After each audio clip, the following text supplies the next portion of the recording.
హృతిక్ రోషన్, దీపికా పదుకునే హీరోయిన్గా నటించిన latest movie fighter.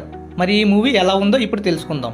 Fighter story విషయానికి వస్తే, Shamshera Pathania alias Patty airports pilot. Bharat Pakistan సరిహద్దుల్లో ఎయిర్ డ్రాగన్ అనే టీంలో పైలట్గా పనిచేస్తాడు.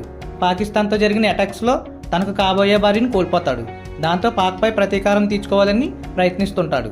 పుల్వామా అటాక్స్ తర్వాత పాక్లో సర్జికల్ స్ట్రైక్ చేసే క్రమంలో అధికారుల ఆర్డర్స్ని ఉల్లంఘించి పాక్ ఎయిర్పోర్ట్స్లోకి ప్రవేశిస్తాడు. దాంతో ఎయిర్ డ్రాగన్ టీం నుంచి తొలగించి హైదరాబాద్లోని ఎయిర్ బేస్లో ట్రైనర్గా నియమిస్తారు. దేశభక్తి, ముక్కుసూటితనం, దూకుడు స్వభావం వల్ల ప్యాటీకి ఎలాంటి సమస్యలు ఎదురయ్యాయి, భారత్పై ప్రతీకారం తీర్చుకోవాలనే పాక్ ఐఏఎస్ టెర్రరిస్టు అజయ్ అఖ్తర్ను ప్యాటీ ఎలా ఎదుర్కొన్నాడు, పాకిస్తాన్ జైల్లో ఉన్న తన తోటి పైలట్లను రక్షించే క్రమంలో ఎలాంటి ఎదురు దెబ్బలు తిన్నాడు, ఎయిర్ ఫోర్స్లో స్క్వాడ్రన్ లీడర్గా పనిచేసే మిన్నల్ రాథోడ్ను ఆమె కుటుంబం ఎందుకు బహిష్కరించింది, మిన్నల్ రాథోడ్ ప్యాటీ మధ్య లవ్ ట్రాక్ ఎలా నడిచింది, అజయ్ అఖ్తర్ని ఎదిరించి తన కొలీగ్ను ప్రాణాలతో ఇండియాకు తీసుకొచ్చాడా అనేది సినిమా కథ.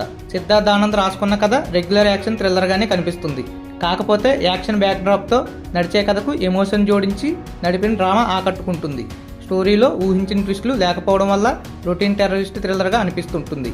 అయితే ఈ సినిమాలో వాడిన గ్రాఫిక్స్, విజువల్ ఎఫెక్ట్స్ చాలా క్వాలిటీగా ఉండటమే కాకుండా ఎంగేజ్ చేసేలా ఉంటుంది. పాకిస్తాన్, ఇండియా మధ్య జరిగే సర్జికల్ స్ట్రైక్స్ ఇంట్రెస్ట్గా ఉంటాయి.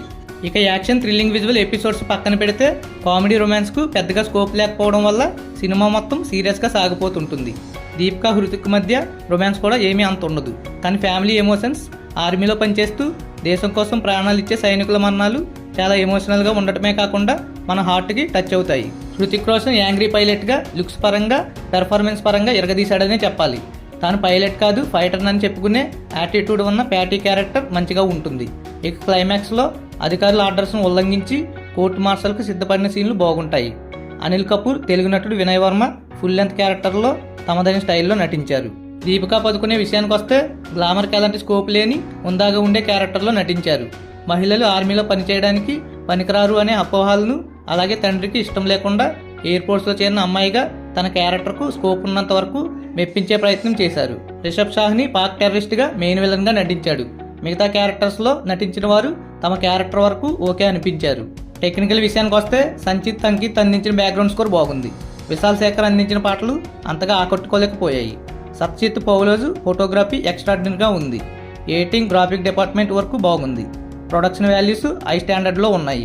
ఫైటర్ సినిమా విషయానికి వస్తే ఉరి పఠాన్ సినిమాల్లాగా ఫైటర్ కూడా ఒక యాక్షన్ థ్రిల్లర్ మూవీ. ఊహించే విధంగా ఉండే సీన్స్ రెగ్యులర్ రొటీన్ స్టోరీలో ఉన్నప్పటికీ యాక్షన్, గ్రాఫిక్స్ వరకు థ్రిల్లింగ్గా అనిపిస్తాయి. Family drama plus point. Hrithik, Deepika Padukone action సినిమాలను ఇష్టపడే వారికి బాగా నచ్చుతుంది. అలాగే దేశభక్తి, పాక్ టెర్రరిజాన్ని అణచివేసే స్టోరీలను ఎంజాయ్ చేసేవారికి ఈ సినిమా మంచి ఎమోషన్స్, ఐ మూమెంట్స్ని అందిస్తాయి. ఈ సినిమాని థియేటర్లో చూస్తే ఓ రకమైన మజా వస్తుంది.